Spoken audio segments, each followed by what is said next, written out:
Hello, everybody, and welcome. I think we will start. Yeah.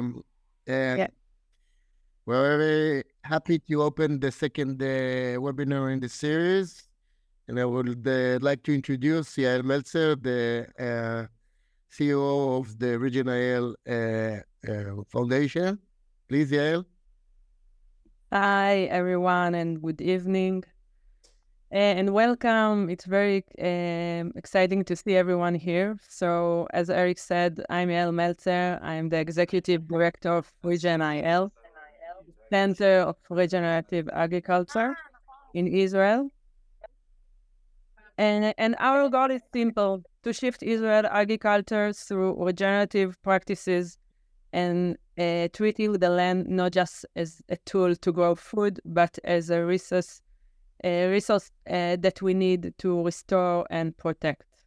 Today, I guess that everyone know that many of our natural resources we depend on, like water or fertilized soil, are depleted. So regenerative agriculture offers a solution by helping restore these resources naturally. And what are so unique in our center?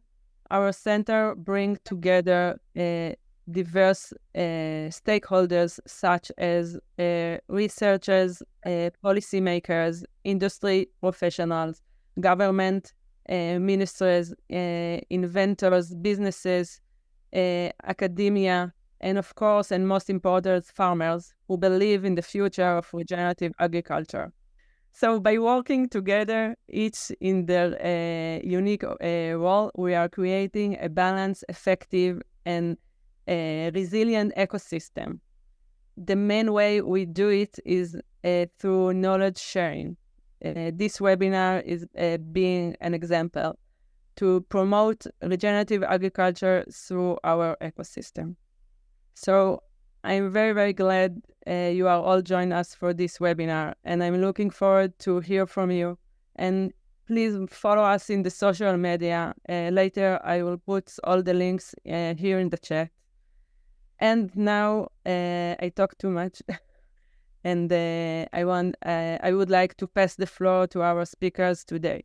The amazing Shirley Kalosh, the General Manager of Agri-Food Futures, the great Lior Rabinovich, the CTO of Regen Soil, and of course, our guest of honor, Kish Johnson, the Director of Strategic and Partnership at Advancing Eco Agriculture. Have a wonderful session. Thank you all.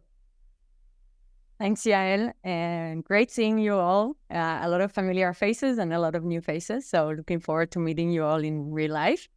My name is Shirley Kalush, and I'm the General Manager of Agri-Food Futures. We are an innovation hub and accelerator based out of Singapore, Australia, and Israel, and growing into Europe and the Americas as well. Basically, what we do is we help transform the agri-food value chain and ecosystem by helping startups get accelerated, get connected to farmers that need different solutions, get connected to corporates that want to innovate. To date, we accelerated over 350 startups. We've helped 30 of them raise more than $235 million. We work with large farming groups in Australia, Wines and Grains Australia and Meat Livestock Australia, who are looking for innovation, and large groups like Mondelez, Dole, and others. And we like working with a lot of the ecosystem to make this change and to be able to feed 10 billion people in 2050 in a sustainable and a nutritious way. Just quick on my background, lived in 7 countries, speak 5 languages, worked in startups, took 1 public, 1 unicorn, open markets, and much more, but I'll stop it there.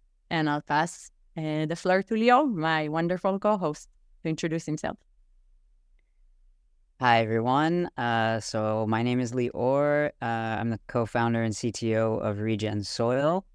My background is in soil biology, holistic landscape design, some agroforestry, and I've found myself to be a serial entrepreneur, environmental entrepreneur, Currently developing biological seed coating and fertilizers to advance crop resilience. I love working closely with farmers, driving meaningful change and supporting transition to regen ag. And I'm really excited to be here with you today and to have Kish here. So I'm just going to give a quick rundown of regen ag to folks who this is the first time they are hearing this term. Basically, regenerative agriculture is a holistic approach to farming that restores and enhances our natural resources, soil health, biodiversity, water cycles, and overall ecosystem resilience, and ultimately improves farm profitability. And it's based on 6 principles. The first, minimizing soil disturbance, maximizing crop diversity, keeping the soil covered, maintaining living roots as much as possible, and integrating livestock, and most importantly, I think, is understanding the context of the landscape and the farm operation. So these principles working together build soil and crop health and support a more resilient agricultural system as a whole.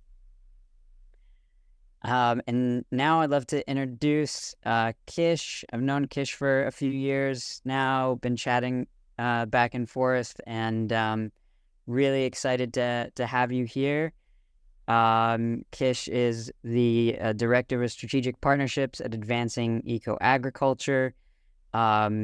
You're someone who has lived in several places around the globe, quite a background. So I would love to have you actually introduce some of your experiences and your background, and how you got to be involved helping farmers transition to regen ag, and how you've connected with John and joined AEA. Absolutely. Thanks, Leo. Thanks for everyone having me here.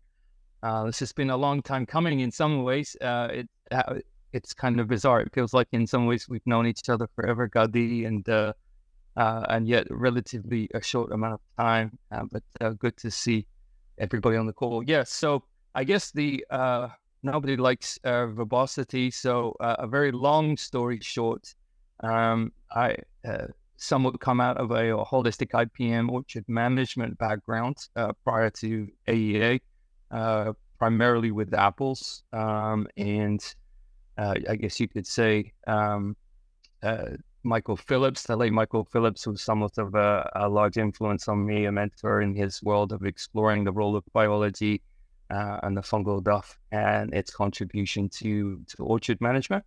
And anyway, like a lot of farmers at the time, there wasn't enough money in it for me. My eldest son was diagnosed at the age of 3 with juvenile idiopathic arthritis and lost his ability to walk. And the role the environment and the food system played on his health became more and more important because of that pain point. So moving into the world of SaaS tech for a number of years, if anything, to just keep up paying the hospital bills and the treatment bills for my eldest son, it kept me out of agriculture for a while, till one day, Michael Phillips, who I mentioned, was in conversation, was using AEA products, nutrient products. For those of you who don't know much about AEA, I'm sure we'll get into it a little bit more if you missed the first session, etc. But we're primarily a consultancy company, and then we pioneered with the use of SAP analysis. And one of the big realizations was a lot of the tools in the toolbox for farmers was that the fertilizers, the fertility products that they were using either weren't working at all or just didn't have the efficacy that they were all expecting and paying for.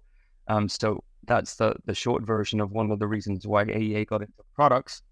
And we had many conversations with Michael. I had many conversations with Michael about what he was seeing, how it was impacting the orchard health, etc. And long story short, through that relationship, I kind of got introduced to AEA and came on board originally a few years ago now as a consultant, until today, where we now sit in managing our international expansion and partnerships, relationships, as we already mentioned. So that's the abridged version. Nice. So I'd love to start with a question that I often hear John ask on his podcast. What is something you wish all farmers knew? What is something I wish? There's two things. Number one, the future is incredibly bright in regenerative agriculture as a solution. And secondly, not everybody has the knock it out of the park successes in the first year. Yeah, that's important. So how does regenerative agriculture, how do you see it directly benefiting farmers? And could you elaborate on that short and long-term transition and the financial impacts, maybe the product quality or any other things that are part of that transition? Yeah, where to start? So conceptually, let's look at the AEA approach, right, into how are we going to create success. So I think where regenerative ag and AEA's mission aligns is, number one, our goal is to create solutions that ultimately mean profitability for the farmer, right? I know that can sound less ideological or ethical than some of us are wired for, but true sustainability starts with the financial sustainability of a farm. Otherwise, we're just growing very expensive soil that somebody else will be operating on, right? So in terms of the AEA approach itself, our short-term, long-term goals are built around creating a very robust microbial population, knowing that microbial metabolites are the most efficient form of energy and nutrition for any crop, whether it's annual or perennial. And then the missing piece, I would say, for a lot of farmers is the balancing of the nutrient profile within the crop, right? Bringing down the excesses, raising up the deficiencies to a place of balance that is very specific to the moment in the growing season, what in AEA we call critical points of influence. Right. So every crop has a particular growing stage, and there's nuance around that growing stage of ultimately what we're trying to push and promote. And most of this, even in the conventional world, is not necessarily new. But the amount that we can influence both our quality of what is ultimately going to pay the bills, the crop itself, the health of the plant, and what that will essentially mean both for the consumer, for the farmer in terms of the overall yield, because he's addressing quality and health of the plant, and the influence we can make, for example, in the economics of a farm, because most farms today, the biggest economic restrictor is the amount they have to spend on the control applications, right? So we're talking about the pesticide bill, the herbicide, the fungicide, and so on. So, for example, if I can come on like I've done with large tomato operations in Mexico, and I can say, look, we'll reduce your control application budget down to just giving you 30% of your original budget, and we'll move that over into judicious use of nutrient applications guided by SAP analysis. That's where we can start really creating some great success. And depending on where we're starting from and the appetite of the grower, that can really start to determine whether that's a first season, knock it out of the park, or 3 seasons later, and so on. And in that instance, right, we were able to, after 4 SAPs testings, we were able to reduce the overall economic spend by about 30% after 4 SAP tests. Wow. So there's some pretty impressive stuff once you know what you're looking at and how to address the problems. Yeah. This is impressive. So you're saying that you reduced 30% the cost. Did you replace part of the cost with other alternative products? And also, how did it impact the end result of maybe better fruits, bigger fruits, more nutritious fruits, or a bigger yield? Yeah. Great question. So what we did in that reduction of costs and 30% through the SAP analysis was prior to any of our products being on farm. One of the second pieces to that we uncovered was that one of their calcium products wasn't working at all, or to be put another way, wasn't having any impact at all. And then all of the micronutrients were not working either.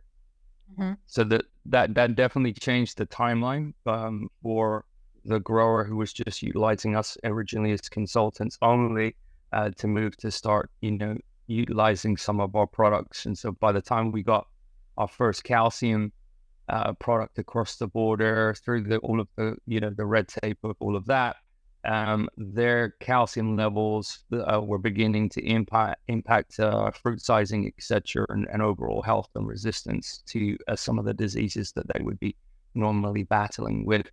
But we saw in SAP analysis very quickly after 2 foliar applications that they were right back where they were needed. So at that point, we essentially saved the crop completely from some of the other issues that we were addressing. It's a long and complex story, so I'm just trying to address some of the key points because there was a lot of success very, very early on in that particular situation. Yeah. You're like entrepreneurs. You started as consultants. You saw an opportunity, a pain point in the market, and you started developing solutions that can address those pain points. Absolutely. Yeah. And the fun is, of course, is that we're doing this now in a way that we can talk seriously about, a regenerative solution that is regenerating soils, and creating a lot of fun on the farm, which growers need. Growing stuff is too hard. Yeah. And you have the tracking, basically, the analysis, so you can also prove the results. Yeah.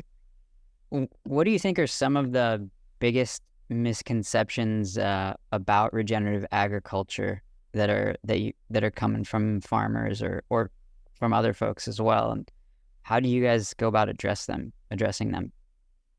Yeah, I think the kind of big things that we hear on both sides of the what I call the conventional chasm, right? Because we're sometimes as growers in the community, we're living in a completely different world to the conventional world. And vice versa, right? So the 2 big things I hear is from conventional growers, right? It's all regenerative agriculture seems about a lot of tree hugging and rain barrels and nothing that would work at scale. And then on the other side, there is sometimes a lack of information on the regenerative side, where if I just get biology that I can't see going, all of my problems are going to be fixed, right? And I can do that, with some compost tea extract here and there, and nature will all of a sudden be, working with me, playing very, very nicely. And the reality is, there are instances where it feels and seems like that. My first 3 months at AEA as a consultant, I was on a call with the senior agronomist who'd been working for a grower that was originally a dairy farm. For multiple generations, they switched over to wholesale production, around 6 hectares, something like this, of green beans for commercial market, and were going bankrupt. And when I joined the call, I had these 3 big Midwest growers, in tears of gratitude because we turned the farm around working with them in 1 season, and the moral of the story, we can create very, big things, but there's a lot of time and energy and dedication and focus that goes into creating successes that are, truly regenerative. And we don't know what our starting points are. What I'm trying to do coming into any relationship as our team of agronomists is, yes, we would like to say most farms at the very least are at 0 in terms of degraded landscapes. But the reality is a lot of farms, people inherit that are like -25, -50, and that in very specific areas. And just getting to sort of 0 can be a big uphill struggle for a lot of growers. And then others, have a bit more of a gift where they've inherited maybe a +5 soil health type account, and they've got, perhaps more in reach solutions to work on in year 1, year 2, and so on.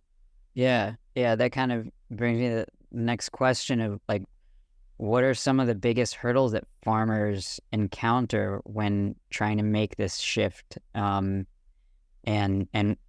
what, like kind of what you were starting to touch on is how exactly does AEA, like what's that first pivot point that can make that big enough impact to continue down that road? Yeah. I mean, we could do this as an exercise, right, for everybody on here. So let's pretend, we're considering working with AEA. So the first thing I'm going to ask you all to do is give me your list of top 3 goals, right? So that's column 1. Column 2 is, what are your top 3 challenges? Okay, so that would be part 1 and part 2. Top 3 goals, top 3 challenges. The other part to this would be, based on your experience of working where you're working, what do you see as the largest limiting factor? In other words, yes, we have lots of challenges. These are priorities, but what's the thing that if I solve has a catalytic effect throughout the farm by removing that, the linchpin, as it were? And sometimes that's, very practical things that are unrelated, like my on-farm economics, right? If I just have a little bit of a budget here and there, that I can improve things. Maybe, I can improve my irrigation, water management, whatever. It doesn't all have to revolve around like pest and disease management or profitability by increasing yield. And so it's really coming alongside for us, identifying those key pieces and then creating both a short-term, long-term plan about how to prioritize addressing those. Now, the caveat and the key part here is, when I say what do you perceive or see as your biggest limiting factor, when we start getting data, that might be untrue. And a lot of the times the farms don't have enough data to actually be more informed to reevaluate the goals, challenges, and the limiting factor.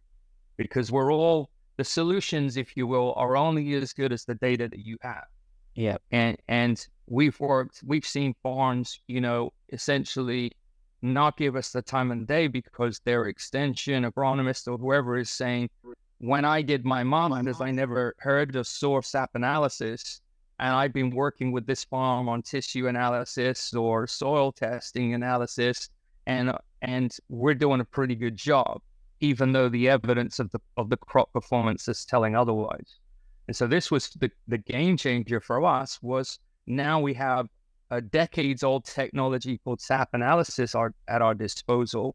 We can see actually real time and predict, because you get about 10 to 14 days head start on what's going to happen in a crop using SAP analysis. We can start to see what the crop is actually utilizing. And so that's helped us evaluate our own products, other people's products, the efficiency, the systems that we think are working, but are actually broken. Right here in the US, for example, we say nationally, most of our crops are photosynthesizing around 15 to 20% of their potential. And that's not even factoring in, things like the weather. So there's lots of improvements that can be made. So that's where I would start out of those key pieces: challenges, goals, limiting factor, and how informed from a data perspective are we that all those things are really true. Nice. Those are some solid pillars to start. Right. So now I'm going to take us a bit a step back and look at the state of the world.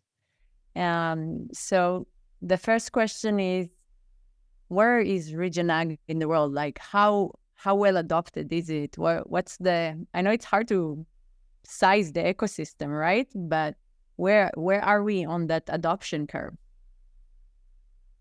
Yeah, I think we still have a long way to go, right? Our goal would be that it would become the mainstream normative by 2040. And I would say we're behind the curve. Having said that, if you look at the conversations between the world of Regen Ag and the world of the organic movement, right, I think number one, us figuring out how to play nicely in the sandbox together and come to a more unified understanding of conversation will expedite that. And I think that's really important. I know I'm joking about the way I describe it, but I feel very passionately that it's the unifying of people in industry and across areas of expertise that is really going to be able to expedite that. and we can't back off of the data to substantiate the talking points, right? We're at this point right now that we've lived in a world, and AEAs, this is true for us as well, right?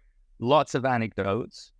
We've got a lot of data to support it, but the national and the international global conversation needs to get access to that data to have a more informed conversation, right? Right. So you mentioned organic. So maybe you can tell me a bit about the differences between Regen Ag and organic, and also the similarities, so that hand in hand can go together. And just like Regen Ag is a holistic system, maybe bring together all the powers, like you're saying, to make this transition. Yeah, totally. I mean, in some ways, I think the organic movement, right, is the mother, father of the Regen Ag offspring. Yeah. If you go back to the origins of the organic movement and look at the principles, the guiding principles, right, you're actually going to find that the regen principles and the organic principles are very much aligned. And I think an oversimplification, but a good sort of soundbite statement of where we're at is that the organic movement's kind of drifted or been separated from those principles, and has, unfortunately, from a reductionist point of view, has been reduced down to a list of do's and don'ts. It's certainly from an on-farm perspective, right? The organic certification piece is essentially reduced down to, here's a list of things I can't do, right? And if I do one of these things, I have to start all over again, and maybe another 3 years before I'm back where I started. Whereas the difference in I think on the Regen Ag side, right, is that we've now, certainly for us at AEA, where I would argue John revived the term in around 2011 of Regen Ag that, you know, was first coined by Rodell, but we started to lead the conversation around the impact around nutrient density, because we have this mission to sort of make food legitimately as medicine again, you know, through the focus of quality. So that's a driver, I think, right? That's maybe got lost along the way, or was never really, you know, talked about, you know, in larger settings in the organic movement. And then the fact that we have some flexibility in the Regen Ag movement that doesn't set us quite as far back every single time. You know, so does the organic movement look, generally speaking, at how to substantiate and improve nutrient density, or is it just looking for this, you know, the checkbox of the certification? I think that's part of the conversation I want to have more about within the organic movement, right?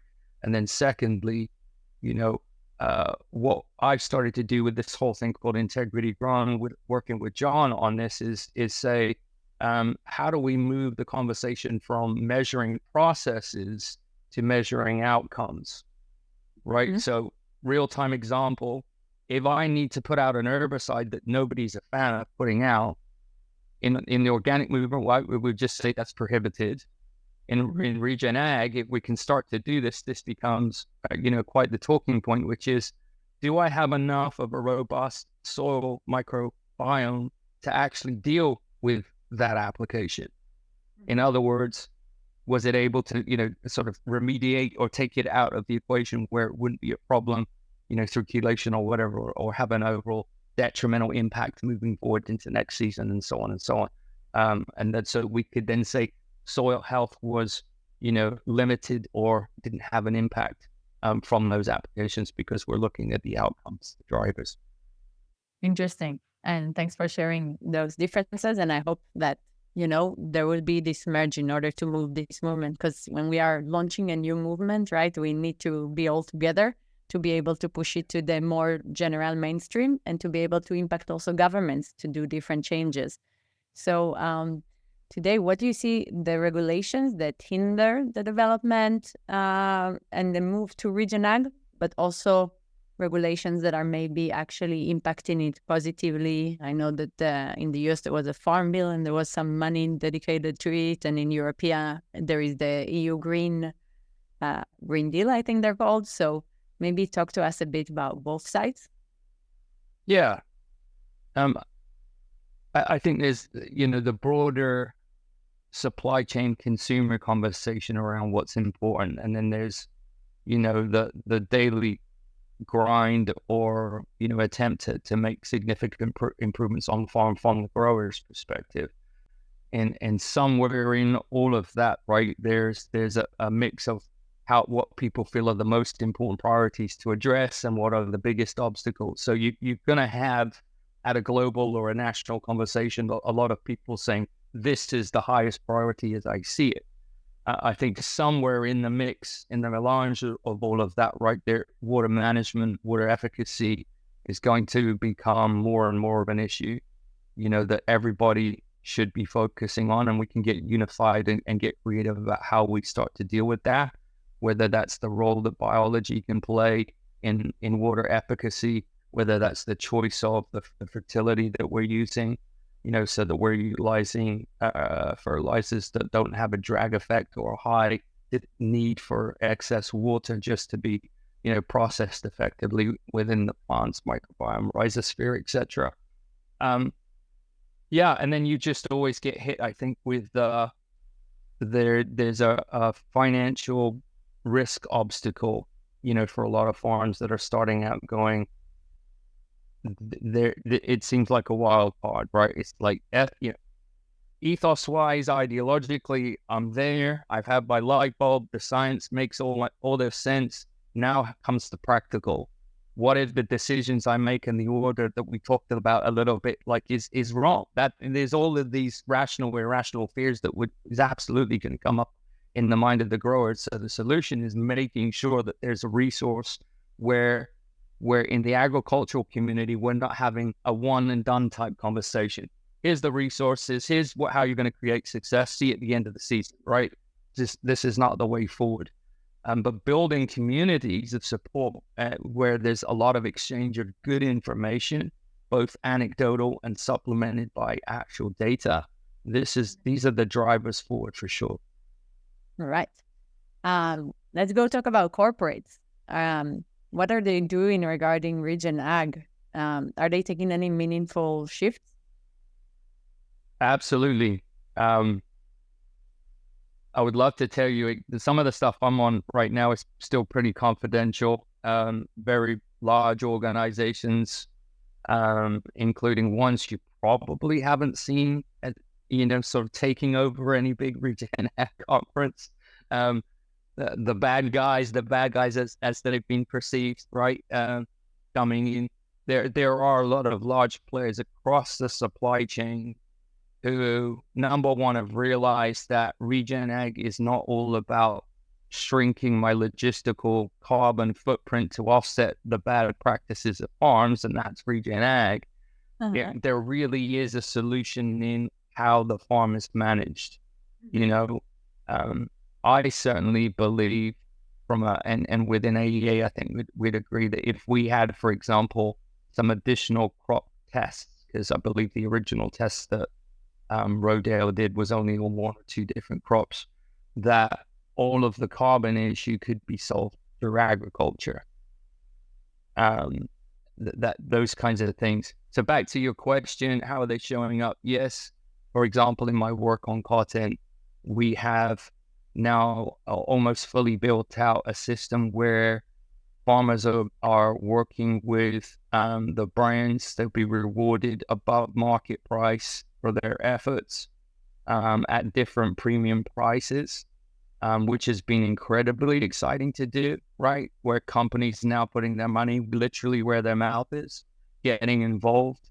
I've had companies on the CPG side that have wanted to come on farm and actually see what all of this looks like, not just what it looks like on paper or in their marketing, getting to know growers personally and building literally regenerated relationships.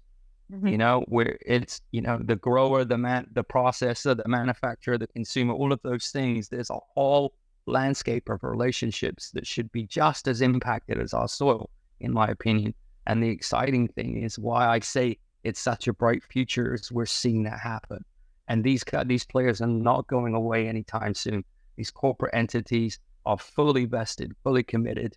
And to be honest, a lot of them are also tired of the other companies coming in with just words, so we've got lots of force of change coming in with large enough companies that can really speak volumes and create ripple effects to lead their markets in the right direction. Wow, this is really encouraging, because it's like when you're starting a movement and you're trying to push something, you know, a lot of people have like rejection or they don't believe you and so on. And then they start seeing that this is real. They start seeing results. And then if corporates start adopting it, then the transition can be really big. So those guys now adopting those technology, at the end of the day, they can really move the needle, because they are sourcing from a lot of farmers, like, I don't know, the potatoes that Pepsi sources from a lot of farmers. If they change their policy, then it impacts a huge amount of farmers. So super encouraging to hear that. Makes me really happy. So now into the world of startups, innovations, and so on, the world we like a lot.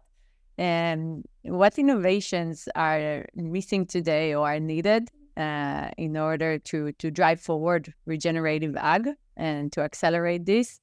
For example, you know, Leo, the co-host, so he's the CTO of a company that does microbiome in coating to increase crop health and resilience. So those kind of solutions, how do you see them advancing? And maybe you guys can be also their go-to-market channel for the ones who are thinking or have a startup around here. So maybe you can share your thoughts.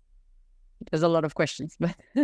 Good ones too. I mean, when we start there, I think people are doing this, so it's good. I'm talking to a company right now that is, driving weed management through robotics.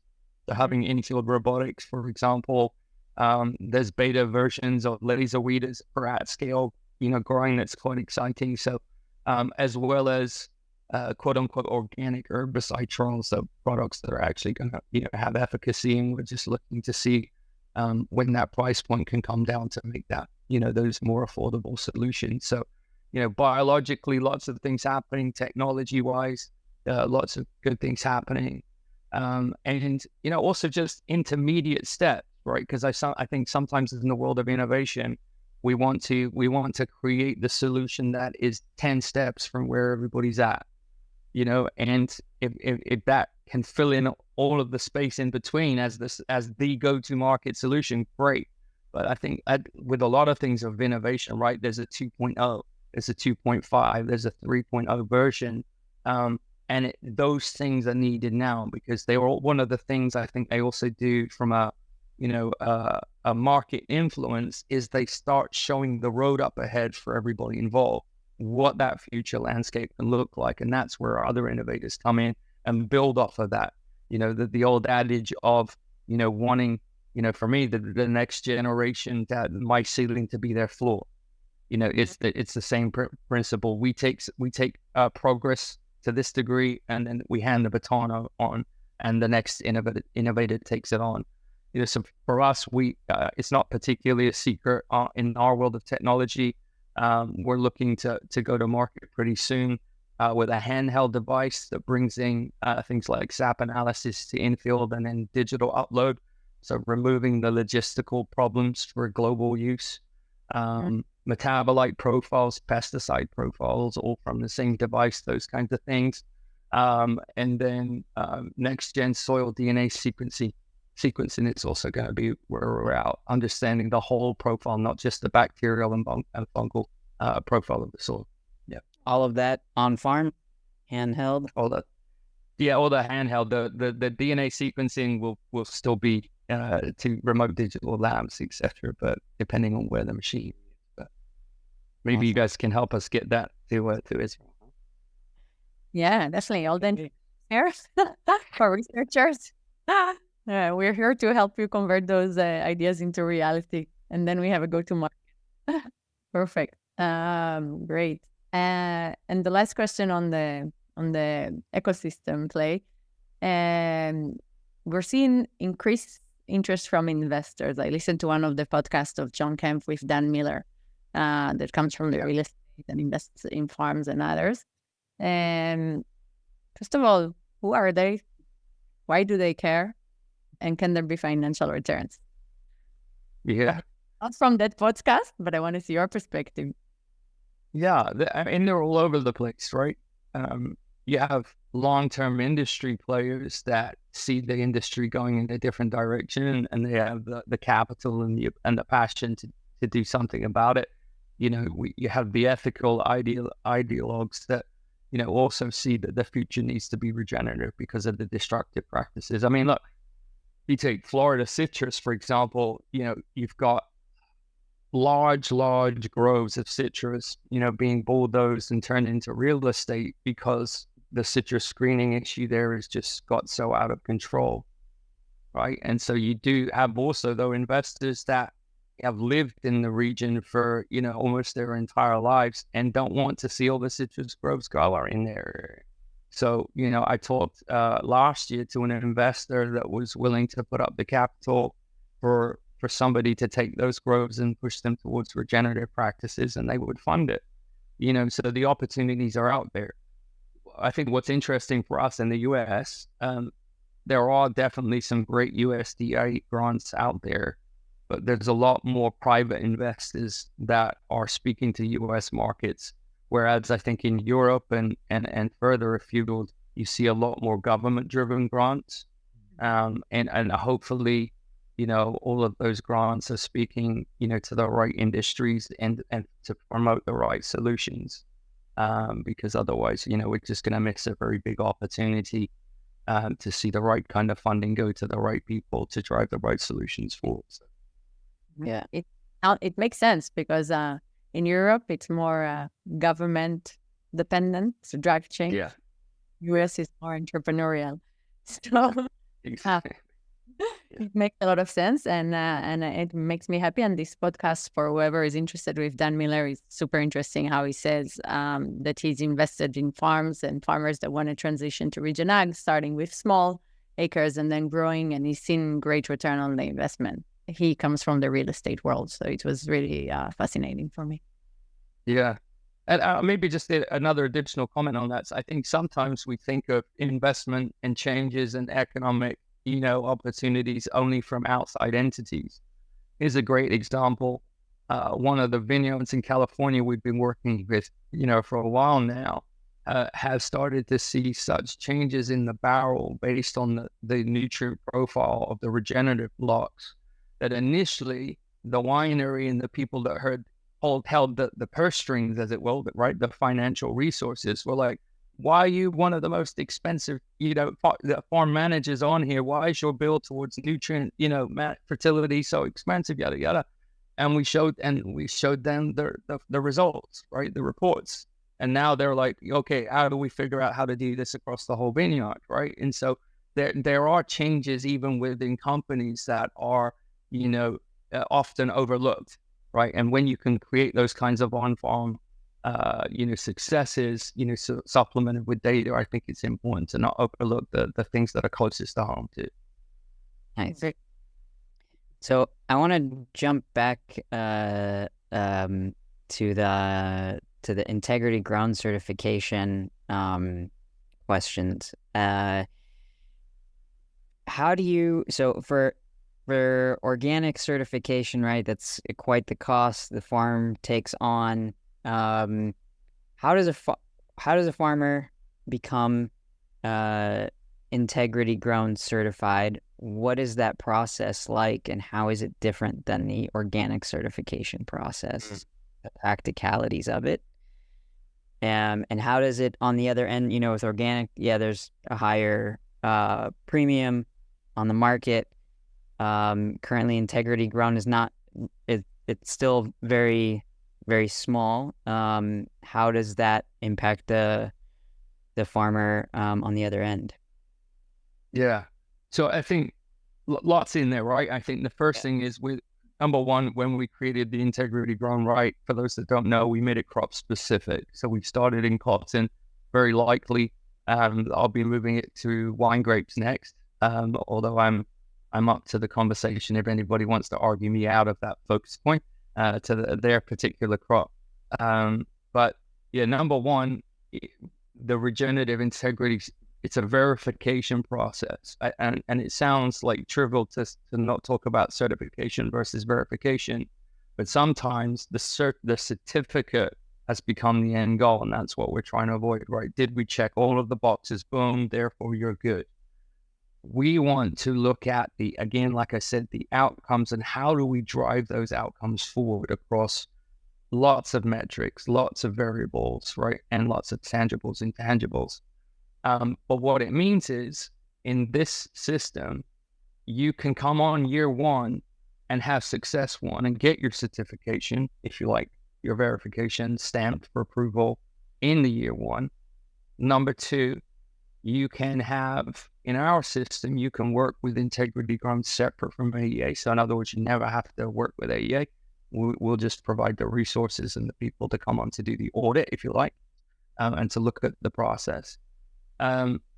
Or you can utilize us. And for a lot of people, that's really interesting because when you think about how many seasons a grower has in their lifetime, you know, and one of the things we really didn't want to create was somebody just showing up maybe the beginning of the season at the end and gave you their opinion and you know, check the boxes.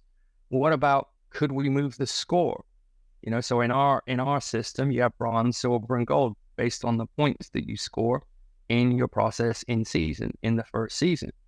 So for our growers in cotton, 10 out of 11 growers didn't use any insecticide in the first year and didn't use any PGRs, plant growth regulators, in the first season. Very reachable goals and very distinct and powerful messages to anybody of interest, right? And if they use fungicide or whatever, etc., right, we're measuring their reduction and how close are we to getting to that application completely eliminated out of their practices. But if the year changes and they have a situation where they really need to address it with those control applications, there's room in that. So we had this year, one of our farms in Turkey, for example, really couldn't get a particular pest pressure under control, right? So we tried to wait as long as possible using SAP analysis data to support our decision. And we came back in and said, okay, here's what you're going to do, but at this rate, application rate. So it's still a very restricted rate of application. They got the problem under control. That will be reflected, if you like, in their scorecard. But they didn't get penalized, and they didn't fail. They didn't blow their whole season certification because that was what they ended up having to do. Again, being driven by on-farm profitability, but still having measured and motivated movement towards, you know, good soil health practices that aren't detrimental to all the progress that growers are making. So there's a lot in there. I know that I didn't speak to, but that's probably a good starting point. That it sounds very relationship and context oriented, and yeah. So is this certification now a global, like anybody anywhere can come to you guys and say, hey, you know, I want to start down this pathway, even in countries where you're not yet present? So right now, we are, the Integrity Grown Cotton program is available in Turkey and the US. We are going to most likely also make it available in our work in Brazil, in Colombia, and then India would be my ideal next stop as well. We've had a lot of brand interest. It's maybe the one thing, that's also part of the Integrity Grown piece, is that we're now looking to create a verification system for the brands and the mills. And the idea there is obviously for us is that we can make those introductions too. We can incentivize growers to adopt different practices because there's somebody at the other end of that process that is there, willing to and ready to offer that premium market price. So for this year in the US, our growers are probably going to be one of the few sets of growers that make money on the current market price of cotton, right, which is below breaking even at this point for a lot of growers. So really important things. I think that's the responsible way to also grow this, not just have a great standard that's sort of willy-nilly available everywhere, but it's thoughtful and practical, and that continues to foster closer collaborative relationships throughout the supply chain, as opposed to setting up, an area or region of people doing great stuff. Don't get me wrong, I think that's good in and of itself. But again, I want to see all the soil health improvements be rewarded at the other end by those that are purchasing from the growers themselves. So that's the intent and intentionality around that. So it sounds like you all are in a position where not only farmers are coming to you, but folks across the supply chain to sort of get matched in a way to make things happen all along that supply chain. And I'm wondering how do you see that role developing in the coming years? Yeah, I see honestly at this moment, and I can appreciate in some ways we're quite early on in the process. I see it have that snowball effect that I'm certainly driving it to have, right? Which is that there's a larger collaborative that brings more and more people across different supply chains together, and that those conversations also don't create additional exclusivity, right? So what we don't want is like 10 million different brand conversations going on that they're saying they don't want to play nicely with anybody else in the sandbox, even though they're all under the same integrity grown banner, right? I haven't seen that. In fact, I wish at this point I could tell you the brands that we're talking to right now that is set to set integrity grown at a global level, right? And if you think about, if I can make that statement that that's entirely possible really soon, that means that's a reflection on who's coming to us, who we're talking to, ready to put their money where their mouth is, that I mentioned earlier. So, extremely exciting. And if that's going to happen, then who else is going to follow suit in different industries, right? And I think, it's limitless where we can take this when you think about, the success that we can represent and substantiate in different arenas and different industries. Right. So you were mentioning Turkey and US and Brazil and Colombia and India. So what makes you choose which market to go into? Is it the size of the market? You find a great partner, or what is it? Yeah, I think it's one of those kind of, it might be a little bit of a weak answer, but it's like, it's non-exclusive, right? And for me, quite plainly, it's like, where's the noise coming from the most? And, for some of us, like me in my seat, I might hear a lot from investors first, or I might hear a lot from particular growers in a particular region, and we take that into consideration. And then also, one of the things that we really tried to do that I didn't mention was we didn't know whether initially the brands were going to cover the cost of the verification process. So when we set it up, we basically set it up as a non-money maker because we thought the grower was going to be carrying the costs. Our hope was that brands and other people in the supply chain would, but we didn't know that for sure, and we wanted to roll this out. And so we set it as a really minimal cost.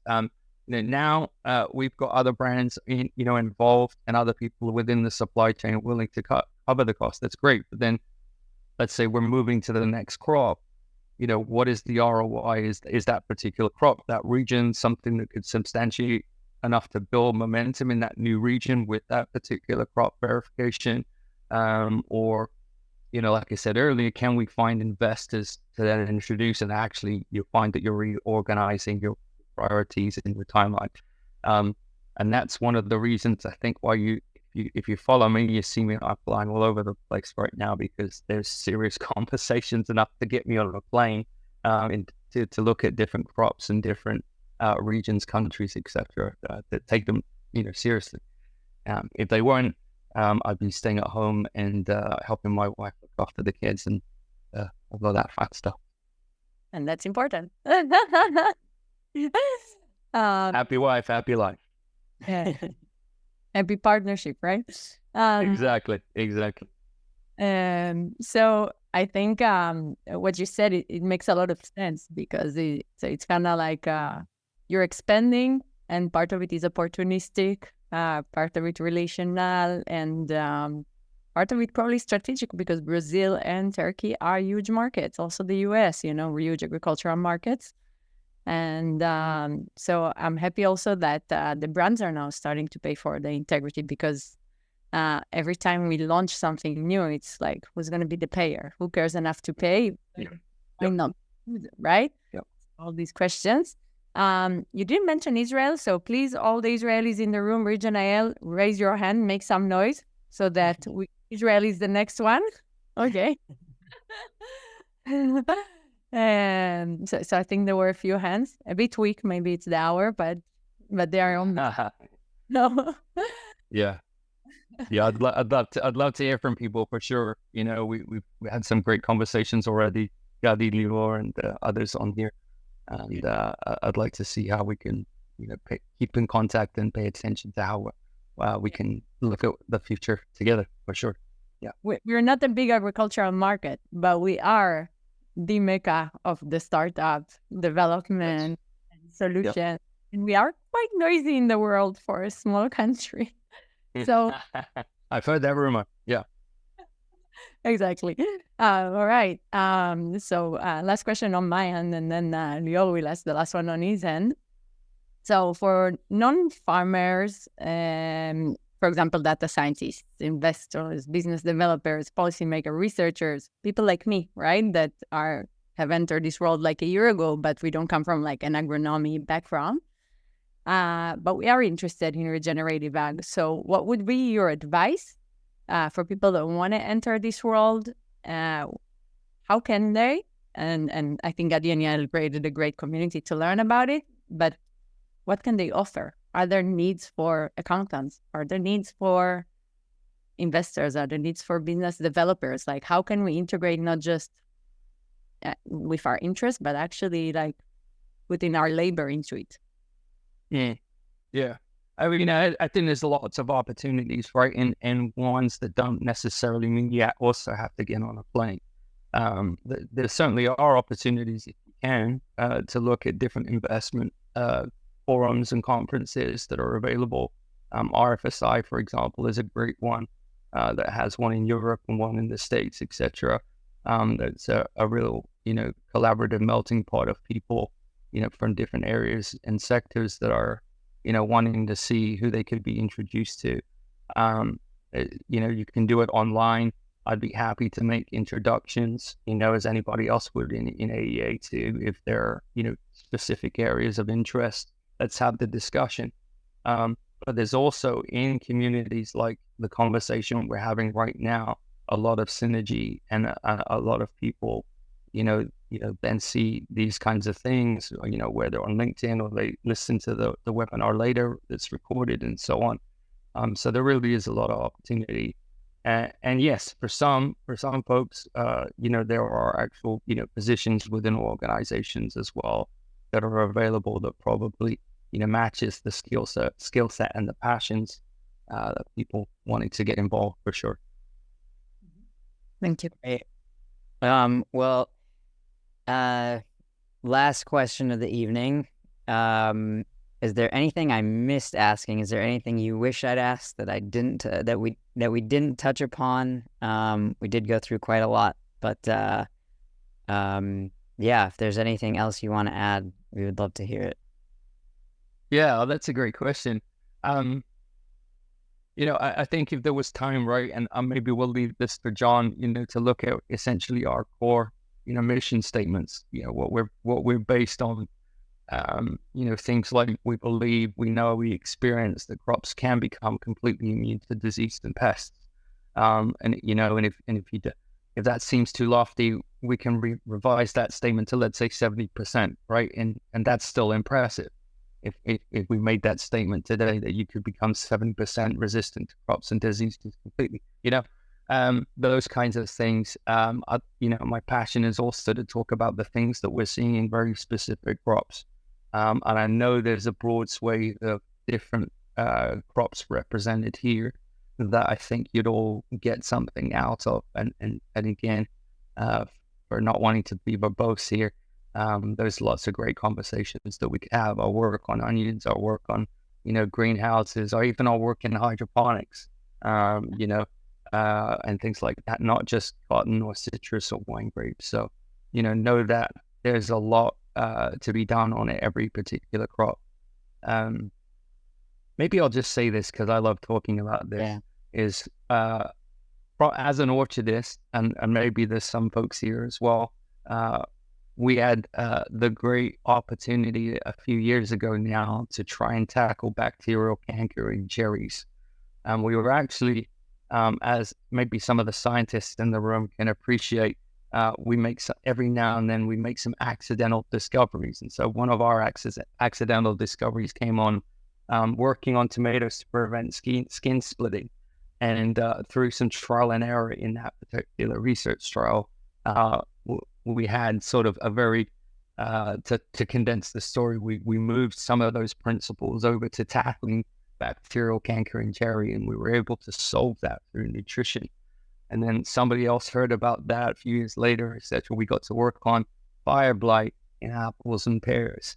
To the point now where we're able to both prevent and cure fire blight in those particular produce areas. And so, you won't find this in the textbooks, obviously, just in the same way a lot of people that have had, their studies done years before SAP analysis was around. The conversation is moving forward. You'd be surprised, I guess, is the point of all of this, how much progress has been made. But because despite the age we live in where news travels fast, a lot of this hasn't got to different areas, to different regions, to different conversations, where people just don't realize what can be accomplished with scientifically driven focuses on nutrient fertility. Yeah. We'll leave it there. Thank you. Yeah, that was actually what you mentioned was the first kind of wow, mind-blowing point of when I started to learn about what AEA, what you guys are all doing, and that we can actually get to that level of crop health as a possibility. And it's hard to think about. We're just so in this viewpoint that there's always going to be something to have to battle with, to some kind of challenge, and that it doesn't actually, there's a possibility of something different. And I think that has really inspired a lot of people, including myself. So thank you so much for joining us, for all of your wisdom, for sharing, and I want to pass it along to Ido Aviani, who will be interviewing John. We did leave a lot of the agronomy questions to that webinar, so you just got a little taste of it today. Join us next week, and Aviani will be facilitating the question and answer now. All right, thank you so much. It's been a pleasure to hear you, Kish, always representing AA. And I want to go straight to the Q&A. I have one question myself, and I want to ask you about the profession itself, farming. And we know that farmers, average age of farmers around the world is going up all the time. It's not always perceived as the most prestigious profession. And we think about how can we improve the image of this profession. And as you guys working with so many farmers from so many places around the world, do you see any change in how this profession is perceived around the world?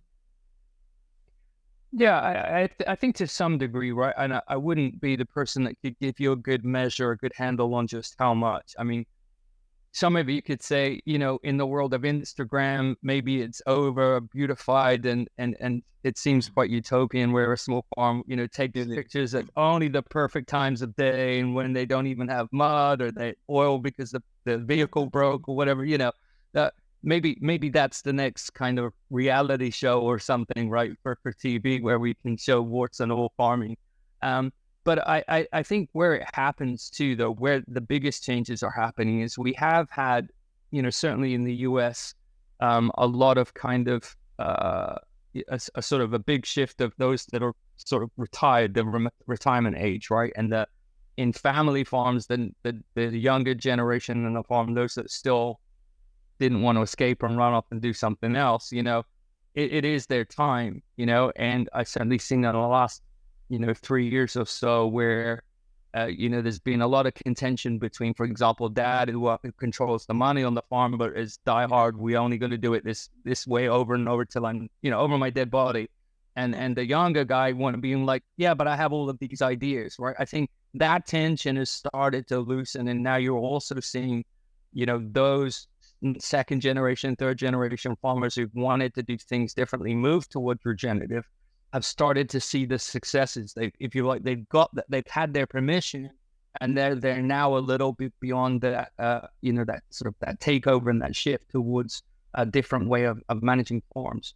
And because communities in the farming world are very close knit in a lot of ways, whether that's everybody sees each other at a particular farm show event every once a year, or there's a group of growers in the same region that get together and talk, or even criticize, those visual changes when you look at somebody's farm or you have a conversation with it is a message that is being repeated in wider and wider circles. So I think from that perspective, the farming world, is getting a better spotlight than it had before. All right, thanks. Thank you. So I'll go just to Q&A from people in the chat that left the questions. So one question was asked about the integrity grown standard, and people don't really know what it is. If you can just a little bit elaborate on what it is and why'd you start with it in the first place? Yeah, so we started with it because we felt like there was something missing from the current certification programs, and that, like I said earlier, I think the danger was the certification process for any crop being measured in its regenerative practices, etc., could end up just being that check the box, you did these things, here's your stamp. And we wanted to drive something in the conversation that, again, moved from a process focus to outcomes focus, knowing that there were a lot of data tools that we were using now and that were coming to the pipeline that would create more and substantiate more data to support what we claim. We started in cotton, in some ways prematurely, in other ways because we got a lot of people telling us you need to. And even our partners are like, what are you doing? You do have so much to contribute. We've seen the other certifications out there, and we know you're the right people to do something. In essence, it's a verification process that says, for example, these synthetics are being reduced and eliminated. We're improving organic matter. We're testing it. We're improving water stability, structure, and so on, things like that.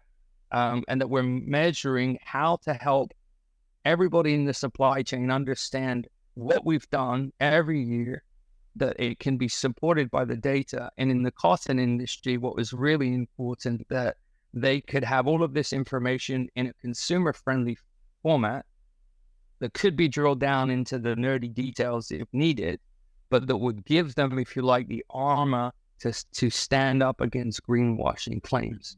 Yeah. And so that was one of the collaborators, one of the reasons and drivers that we really focused on this as well, to help that market, move forward. And I don't know if I'm allowed to say this, but one of the evolutions is actually there's an Israeli firm helping us now with the dye process. That's pretty exciting as well. So. With which process?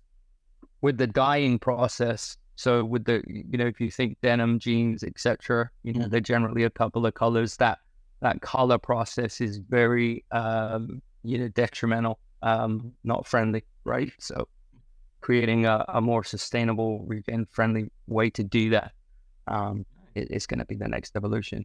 So if I wasn't allowed to say that, just cut it out of the report. All right. Thanks. Eric is asking, it seems to be a significant progress in regional ag in North America, with many leaders in the field coming from this region. Can you explain what makes North America unique in this regard compared to other parts of the world? What do you think? Yeah. In some ways, I want to say it's probably not true. When I think of like the founding, it's in English. Folks that, yeah. Well, but in the sense of like, we can say, for example, Terry McCosker and people in Australia that have converted 7% of the market, in their industry, right? That's huge, but he's relatively unknown. I think going back to something even Shirley said earlier, right? I think it's the entrepreneurs that are like the pioneers that come first. And then, governments, NGOs, etc., get a little bit more comfortable with putting their, thing in. And just for whatever reason, because we have that culture, I think you've had a lot more prominent voices like, Rick Clark, like John, Nicole, and others, that, have been doing it as well. Although Nicole's technically, yeah.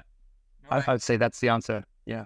Yeah, I'll say myself, just people from Europe, usually they don't publish their work they publish it in their own language. So we hear less of them because we don't understand most of those languages. But a lot of stuff are happening in Europe as well. All right, Asa is asking, hi Asa. He said, thanks, Kish. My question is, what is the first effective action that a field crop farmer should take or as a first step or two that will build enough self-confidence to exercise regenerative ag? So the issue of confidence is really important. Yeah, that's a great question. And did you say like it was broadacre crop management? Yeah. Is that what? Broadacre. That's what he meant. Yeah. Yeah.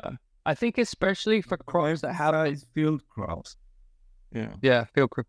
Yeah. So I think somewhere in there, right, whether it's horticulture, perennials, or broadacre crops, what we call broadacre crops in the US, like corn, wheat, soy, and so on. I think especially for crops that have a lower ROI, they're just grown at larger scale, but the crop value isn't there. It's even more important that that grower, for example, just commits to, let's say, 3 or 4 SAP tests, right? Decide what you want to measure, what you want the data. I can't tell you how many times people start SAP testing and they don't know what they wanted to do with the data when they get it. Yeah. Right. So have a goal in mind with the data, and whether that's you use some of the tests across fields as a sort of a blueprint that you're going to then recalibrate your fertility program on all the additional hectares or acres, or whether you're going to dial it into a very productive field and say, how can I make it more productive? Or you're going to dial in the worst performing field and say, how do I get it to perform like the rest of my fields? Have a mission to decide what you want to do with the data. If you're not sure and you're not confident about what you're putting out, is my compost tea or my current synthetics or my current organic inputs, any of what you're putting out making a difference? Whether you want to test AEA products and say, is this guy full of what? And test that. Use an analysis like SAP analysis to say, is what I think is happening actually happening? And I think that's the best encouragement I get. That's the SAP labs we use are nothing to do with AEA. They're independent. We can't fiddle the results. There's no kickbacks for us talking about it. It's just a really good must now for the future of agriculture. Yeah, I completely agree. I think it's such a low expense, a low cost. Yeah. And the data that you get is really, I think it's revolutionizing fertility and fertilization. So yeah, I totally agree. And we also have one more question here from Shmuel Yerushalmi. He's asking about your impact on less developed countries, poor communities. Is regenerative agriculture, this approach, is mostly for the richer world, or are we also talking about less developed countries, poorer places? How can we help poorer countries with this approach? I think it's like a critical mass thing. And that snowball effect for us, right? Like let me use our company as an example, and it's a crude example. So, John essentially in a number of ways, when he first started speaking, got his first start at Acres, the conference that's coming up in Wisconsin every year. There was a change in demographic and who attended, but ultimately my point was, when we first started, yes, we had larger, more financially able companies be really the ones that kept the lights on. But even though we've grown to the company that we are today, we still have a customer care team that is looking to do all that it can to help the home gardener and the smaller market garden and so on. Everybody at size still have the same successes or as close to the success that we can help them with, even though small gardens, home growers, etc., might not be the ones that, if you like, crudely don't pay the bills for us. Yeah. I think that model is the same thing, is that when you create success with large entities and you can build and establish, for example, manufacturing facilities, distribution networks to get more efficacious products available, it's easier to, with technology to consult and to support. And like with the tool that we're looking to release, very soon, where we can remove the logistical, aspect of the test and the data, then supporting, far away or poorer, countries, more financially challenged environments, etc. Those things become closer and closer to reality because we've got other things that are helping pay. Now, I think the other thing that was just really quickly that was brought up as well, this is all precluding any investment, outside investment. And there is absolutely the opportunity for investors who are passionate about very specific regions and solving very specific problems to get involved that would expedite that process considerably as well. So again, I think we should be optimistic in that look, but look seriously at the current challenges and how we can work together to solve those and make that a reality for people in those different regions. All right, thanks. Neri is asking an interesting question. He says, why isn't there even one scientific paper about using SAP analysis as a method? Sure, that's necessarily true. I think even in our white paper with Olivia Hassan, we probably referenced that. See, if it were, well, let's say it's true. I think it's a weird thing, and I think a lot of it for us, in North America, is like we've been told, for example, to quote, somewhere along the lines of William Albrecht, you look at your soil test, and you say you get it absolutely perfect, and then you look at your crop. Somewhere along the lines, if your crop doesn't line up with your soil test results, there's a cognitive dissonance, or we get convinced that there was some missing thing that wouldn't give us the perfect, the perfect yield, the perfect, success in that season. I also think that, that SAP analysis hasn't had a huge marketing campaign, other than outside of John, I think, and maybe a few others, to where it has the spotlight that it deserves. And for example, the clarity around what is the difference between a tissue test and a SAP test. That's not commonly talked about. There's confusion over that. So, and then with the slightly higher price point, people just go with what they know, or maybe what's more readily available. I know for a number of growers, the idea that we would either send to a lab in California or a lab in the Netherlands, if you're based in the US, is kind of weird, right? It's like, well, I have a soil test lab or a tissue test, for half the price that's around the corner, and I can get my results back, in a day or two. Just, again, I think it's a conversation we can continue to educate and inform, and then maybe by the time SAP analysis is familiar globally, there'll be an even better technology out there. Yeah, I'll add to that maybe a little bit that, bigger organizations like research institutes have just a longer transition period than, smaller or private companies. And we've witnessed that. But I can also that it's starting to change now. We see more interest from researchers, and it's coming from the bottom up. Yeah, good. All right, thanks. Lior Avraham says, hi. Did AA participate in field trials, experiments that had been conducted by governmental extension services, researchers regarding vegetable production? And is it already published? Thank you, Kish. Thanks, Leo. Good question. Yeah. Did we participate in government-supported?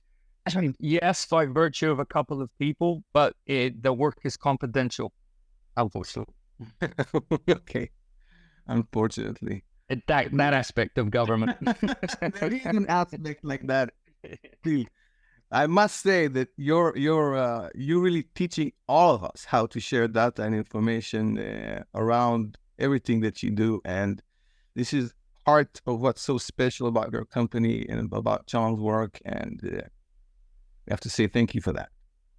Okay, Gadi, our own Gadi is asking, where are the strong players in the region ags globally for research, for tech, for education, and for implementation? What could be our part of the global project? Strong players in region ag globally. What do you say? Yeah, I think we, like I said, I think in some ways we're fairly spread out, but there are definitely key hangouts that, where those folks come together, especially around very specific conferences, depending on the regions that you're in, and depending on the crops, etc. All of what I would call the founding fathers and mothers of regen ag, right, in their respective genre, as it were, are well known and well traveled. And so access to them directly or their resources, material, is available, not just in, for example, John's book on quality agriculture, shameless plug. The other thing is, how does Israel show up, for example? I think it's the obvious. I think the entrepreneurial tech side especially can really move things forward, the diligence towards those disciplines, and with the right combination of people, of researchers, investors, etc. I think there's a large contribution to be made by Israelis in the regenerative conversation, for sure.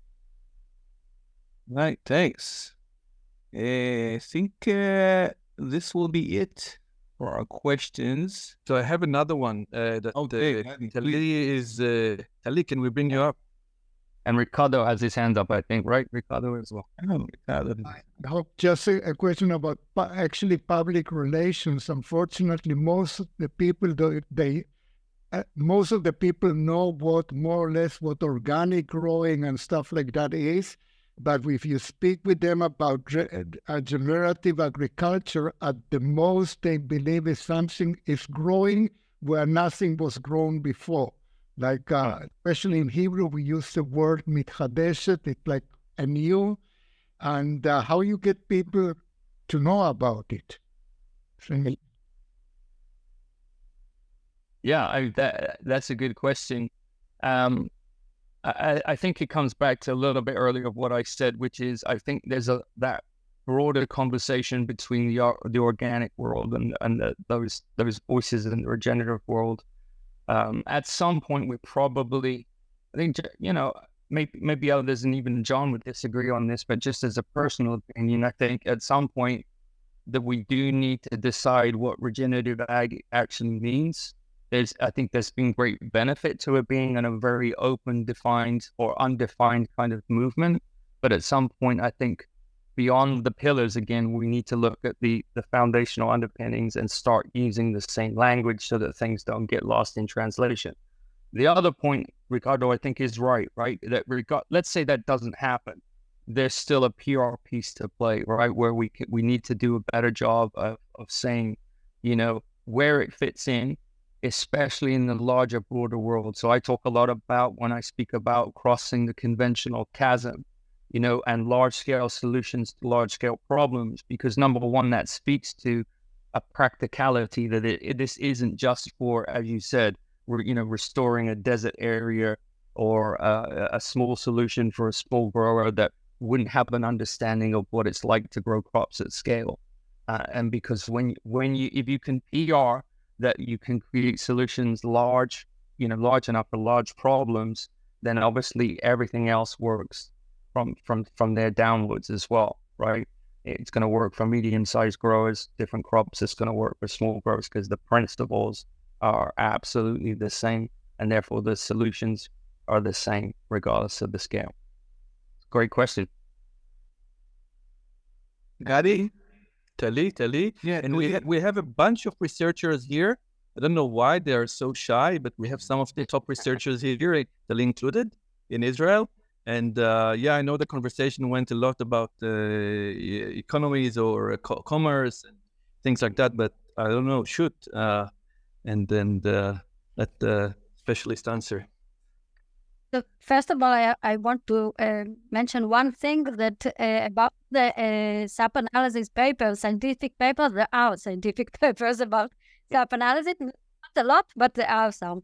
I found some because I also, when I started working on it with it, I wanted to see and learn about it.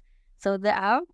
And what I wanted to ask is a contradiction that I found in your work, because from one side, I know that John's lectures, what I like about them and what I like about the work and things that I'm reading using the AEA and the hearing, is a lot of that is based on science. A lot of your work is based on science, and you're giving reference a lot of the times to scientific things. But in one of the podcasts of John, I heard that he's saying that most of the consultants that you have are not agronomists. You want to take clean sheet and not agronomists. And I found the contradiction here. I mean, you want to learn about it, that they know what they're talking about. Yeah, no, absolutely. Maybe the better way of describing how we do that. And yes, thank you for asking that, because it does seem like a contradiction.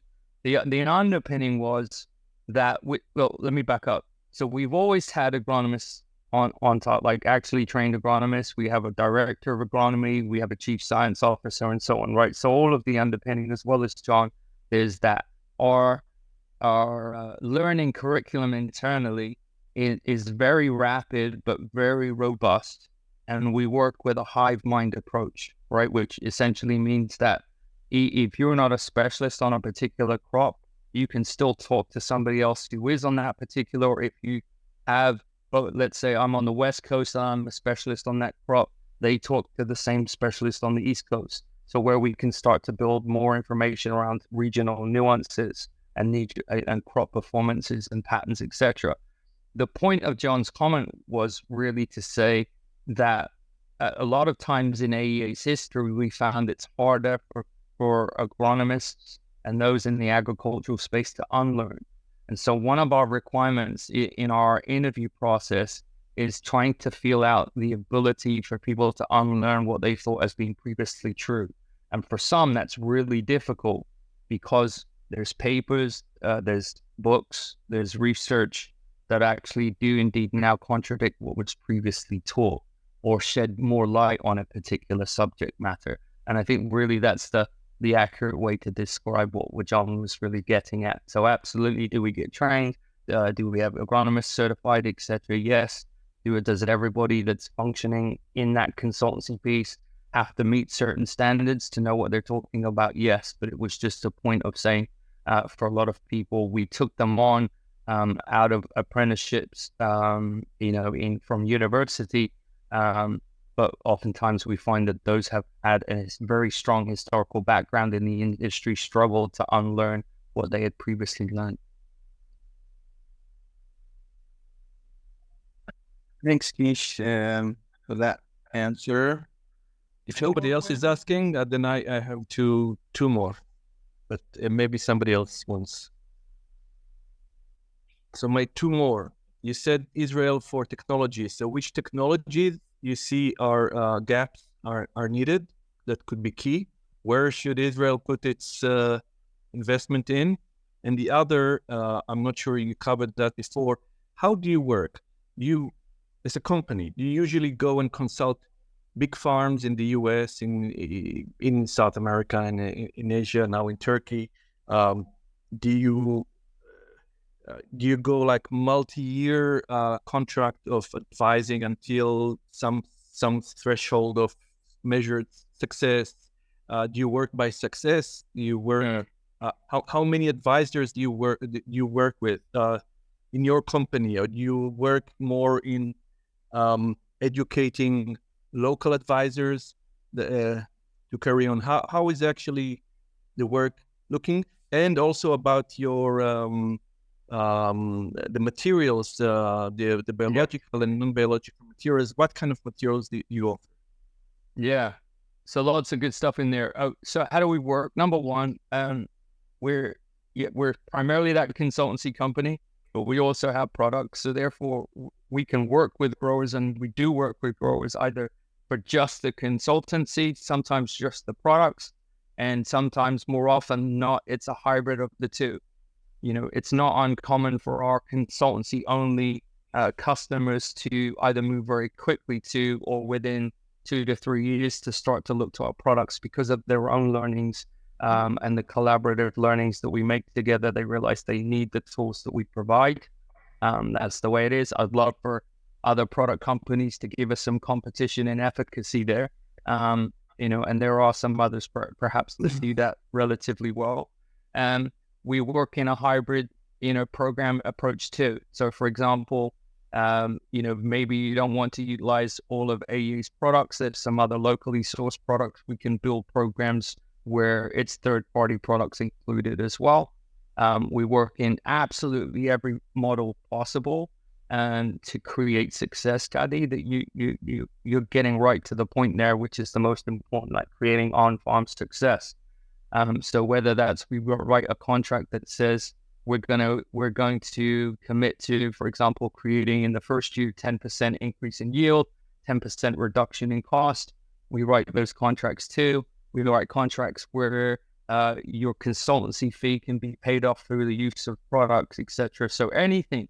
The most important thing, I think, is number one, that everybody works with AEA at a place of comfort or relative comfort for at least 2 to 3 seasons, right? Number one, you wouldn't want us to give us the wrong benefit of the doubt when all of the seasons, everything in a season aligns perfectly. All that happens there is after the success is over, the grower comes back and said, well, yeah, weather was in my favor and I did get enough rain this year. And, you know, maybe AEA didn't quite have the impact that I thought they did and so on. So multiple years, or like 2 or 3 at best, let's rule out all of the possibilities of what we did and we didn't do and in terms of that success. Secondly, because we want to create long-term relationship and long-term success, we want starting at a good financial scale where possible. So if we can cover some of our most important initial costs, then we want to make sure that we're starting at a scale where we can do, for example, this block AEA and this other control block, what you're doing anyway, right? That's another key important piece for farmers to see, you know, what the difference is. You know, with the world of sales products being available, there's always a new shiny thing coming along, right? And we want a commitment to make sure that people don't forget the difference of what they did before versus what they're doing now, so they can see and measure the success for themselves. They're not relying on me telling you, hey, did you notice this? And yeah, we did really well, right? And no, you can see for yourself.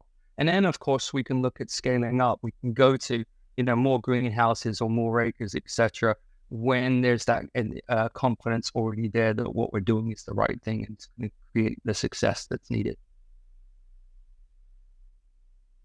Which technologies? That question. Do you have? Do you see technologies that could be invented, created, and maybe it's a role for Israel to mess with that?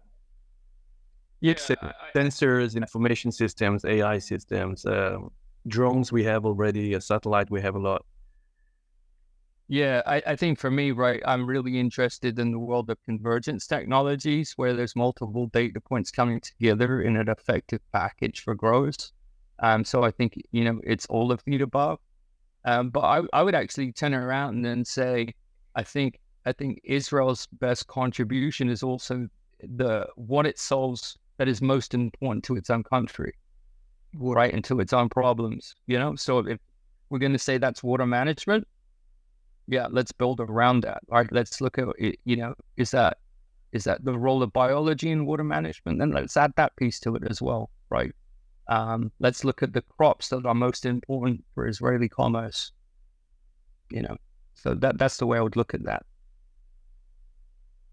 I have many more questions, but I think our time is kind of up, so I'll save it for another time. Yeah. Let's wrap it up. Gadi, you want to wrap it up? Leo, maybe Shirley?